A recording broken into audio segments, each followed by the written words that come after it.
जय। तो कहे के हा कैसे कहे के बा कि आइला खबरिया सैया हो जय शिव चारा चाया हो राजा जय शिव चारा चाया हो राजा कीन दाना 1600 के साड़िया आहो राजा कीन दाना 1600 के साड़ी आया हो राजा आए ले खबरिया सैया जय शिव चारा चाया हो सैया जय शिव चारा चाया हो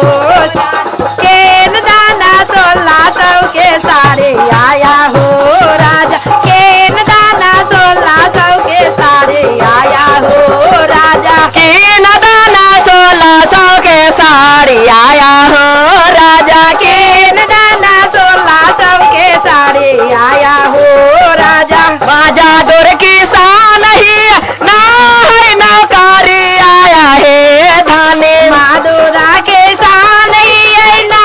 है नौकारी आया है धान अरे कहाँ से किनी आई 1600 के साड़िया आहे धानी कहाँ से किनी आई 1600 के साड़िया आहे धानी कहाँ से किनिए झुमके सारे आया है धान कहाँ से किनिए 1600 के सारे आया है धान कहाँ से किनी आई 1600 के साड़ी आया है धानी कहाँ से किनिए 1600 के सारे आया है धान अरे माजा दुर्किसान ही आई ना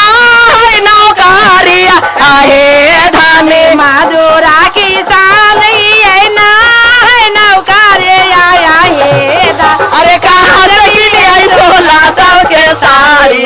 आहे धान कहाँ से किनियो 1600 के सारे आया है धान अरे कहाँ से किनी आई 1600 के साड़ी आया है धानी कहाँ से किनियो 1600 के सारे आया है धान हथवा पर पैसा ना है बुझा पारासानिया हो हथवा पर पैसा ना है बुझ पारासानिया हो हथवा पर पैसा ना है बुझा पारासानिया हो हथवा पर पैसा ना है बुझ पारासानिया हो दूसरा के देखा देखी मत कर गे रानिया गे दूसरा के देखा देखे मत कर घेराने आगे दूसरा के देखा देखी मत कर गे रानिया गे दूसरा के देखा देखे मत कर घेराने आगे कहाँ से किनी अब 1600 के साड़ी आया है धान कहाँ से किनियो 1600 के सारे आया है धान कहाँ से किनियो 1600 के सारे आया है धान अरे कहाँ से किनी अब 1600 के साड़ी आया है धानी कहाँ से किनियो 1600 के सारे आया है धान बतना ही माना बाता चाला बाजारिया हो बात नहीं माना बाता चल जा बाजारे आहो जैसन जैसन मान कराए ले ली साड़िया हो जैसन जैसन मान करे ले सारे आहो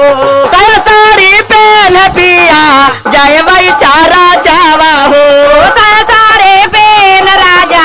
जय बेचारा जावा हो ओ गुरु के चारा चावा में गरदा उड़ाई भाई हो गुरु के चारा जावा में गरदा उड़ाए बे ओ हो दोनों मिल जाए भाई चारा चवाया हो राजा दोनों मिल जाए भाई चारा चवाया हो राजा दोनों में ले जाए चारा चबाया हो राजा दोनों में ले जाए चारा चबाया हो राजा दोनों में ले जाए चारा चबाया हर हर महादेव की जय।